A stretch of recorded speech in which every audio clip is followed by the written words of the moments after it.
Ikadalawamputpitong kabanata.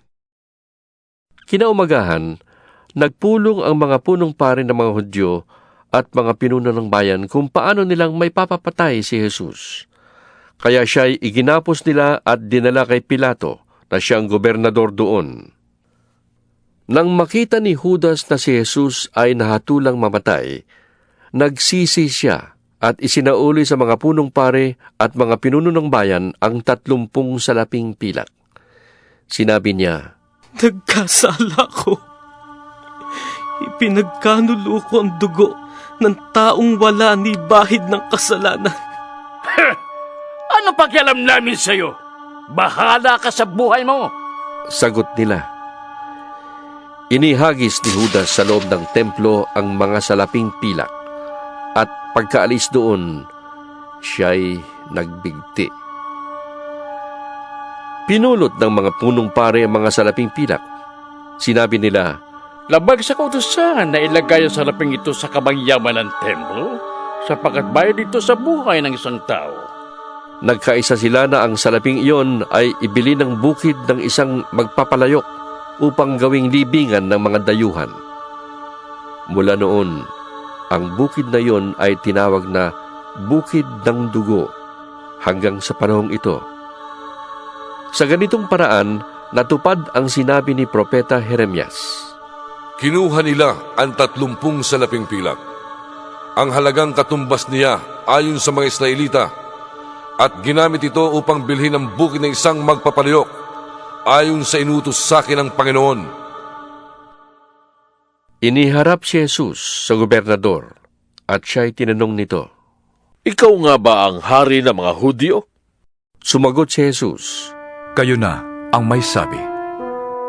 Ngunit nang paratangan siya ng mga punong pari at ng mga pinuno ng bayan, hindi siya umimik. Kaya't sinabi sa kanya ni Pilato, Hindi mo ba narinig ang paratang nila laban sa'yo? ngunit hindi pa rin siya umimik, kaya't nagtaka ng labis ang gobernador. Kinaugalian na ng gobernador na tuwing Paskwa ay magpalaya ng isang bilanggo, sino mang mahiling ng taong bayan. May isang kilalang bilanggo noon na ang pangalan ay Barabbas. Kaya't nang magkatipon ng mga tao ay tinanong sila ni Pilato, Sino ang ibig ninyong palayain ko? Si Barabas o si Jesus na tinatawag na Mesiyas? Alam ni Pilato na naiinggit lamang sila kaya nila isinakdal si Jesus. Bukod dito, nang si Pilato ay nakaupo sa hukuman, nagpasabi ang kanyang asawa, Huwag kang makialam sa taong yan. Wala siyang kasalanan. Ngayon ay pinapahirapan ako ng aking panaginip tungkol sa kanya. Ang mga tao na may sinulsulan ng mga punong pari ng mga Hudyo at ng mga pinuno ng bayan na hilingin kay Pilato na si Barabbas ang palayain at si Jesus ay ipapatay.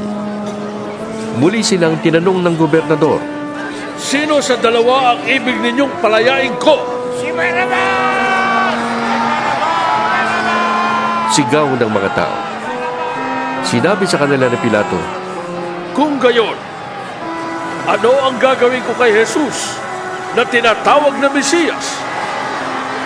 at sumagot ang lahat, Ipako siya sa krus! Bakit?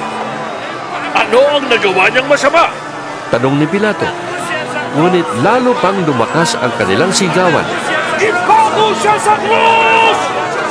Nang makita ni Pilato na wala siyang magagawa at malamang ba'y magkagulo, nagpakwa siya ng tubig at naghugas ng kamay sa harap ng mga tao. Wala akong pananagutan sa dugo ng taong ito. Bahala kayo. Sabi niya. Sumagot naman ang mga tao. Pananagutan namin at ng aming mga anak ang dugo niya.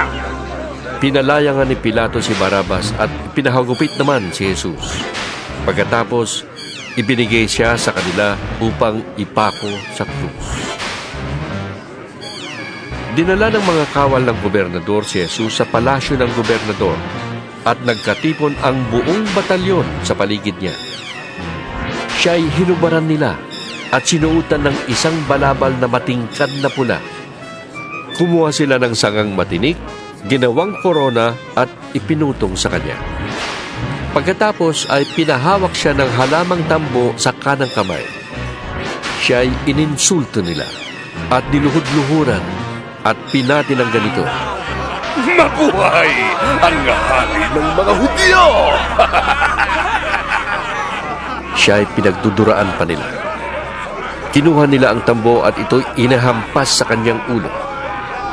Matapos kutsain, hinubad nila ang balabal at muling sinuutan ng sariling damit. Pagkatapos, inilabas siya upang ipako sa krus. Paglabas ng lunsod, nakita nila ang isang lalaking taga-Sirene na ang pangalay Simon. Pilit nilang ipinapasan sa kanya ang krus ni Jesus. Dumating sila sa lugar na tinatawag na Golgota, na ang ibig sabihin ay puok ng bungo. Binigyan nila si Jesus ng alak na hinaluan ng abdo, ngunit nang matikman niya yon, ay hindi niya ininom. Nang maipako na siya sa krus, pinaghati-hatian ng mga kawal ang kanyang mga damit sa pamamagitan ng palabunutan. At pagkatapos, naupo sila upang siya'y bantayan. Isinulat sa kanyang ulunan ang sakdal laban sa kanya. Ito'y si Jesus na hari ng mga Hudyo. May 2 tulisang kasama niyang ipinako sa krus, isa sa kanyang kanan at isa sa kaliwa. Ininsulto siya ng mga nagdaraan. Pailing-iling nilang sinasabi, Hindi ba't ikaw ang gigiba ng templo at muling magtatayo nito sa loob ng 3 araw? Iligtas mo ngayon ang iyong sarili. Kung ikaw nga ang anak ng Diyos, bumaba ka sa krus! Kinutya rin siya ng mga punong pari ng mga Hudyo, mga tagapagturo ng kautusan at mga pinuno ng bayan. Sinasabi nila, Iniligtas niya ang iba, ngunit ang sarili di mailigtas. Di ba siyang hari ng Israel? Buwaba lang siya ngayon sa krus ay maniniwala na kami sa kanya. Nananalig siya sa Diyos at sinasabi niyang siyang anak ng Diyos. Tingnan natin kung ililigtas siya ng Diyos. nilait rin siya ng mga tulisang ipinakong kasama niya. Mula sa tanghaling tapat hanggang sa 3 ng hapon ay nagdilim sa buong lupain. Nang mag-aalas 3 na ng hapon, sumigaw si Jesus. Eli, Eli, lema sabachthani. Na ang ibig sabihin, Diyos ko, bakit mo ko pinabayaan? ito'y narinig ng ilan sa mga nakatayo roon, kaya't sinabi nila, Tinatawag niya si Elias. may isang tumakbo at kumuha ng espongha. Binasa ito ng maasim na alak, nilagay sa dulo ng isang patpat at ipinasipsip kay Jesus. Sinabi naman ng iba, Hintay muna! Tingnan natin kung darating si Elias upang iligtas siya! muling sumigaw si Jesus ng malakas at nalagutan ng hininga.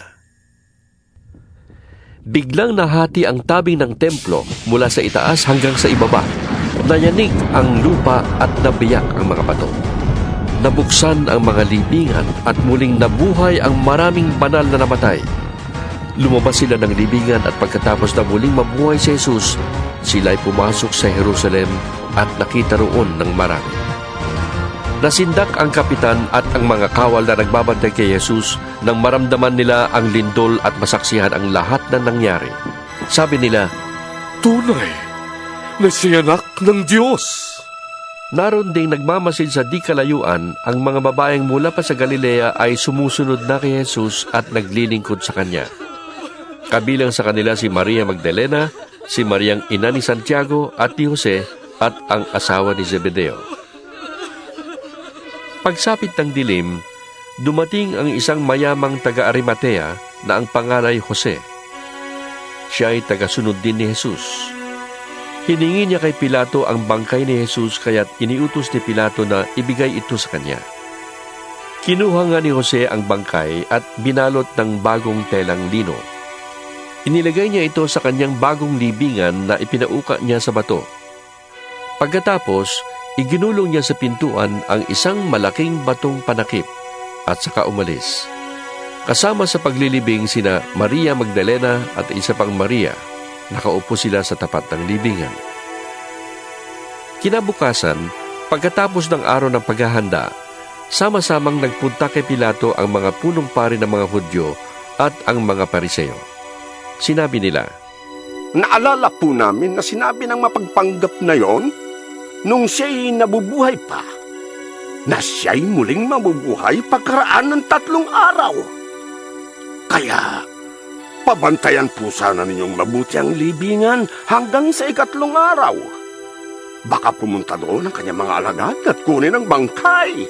At pagkatapos ay ipamalit ang siya'y muling nabuhay. Ang pandarayang ito'y magiging masahol pa kaysa una. sinabi sa kanila ni Pilato, Kumuha kayo ng mga kawal at pabantayan niyong mabuti ang libingan. kaya pumaroon nga sila at nilagyan ng tatak ang batong panakip sa libingan at pinabantayan sa mga kawal.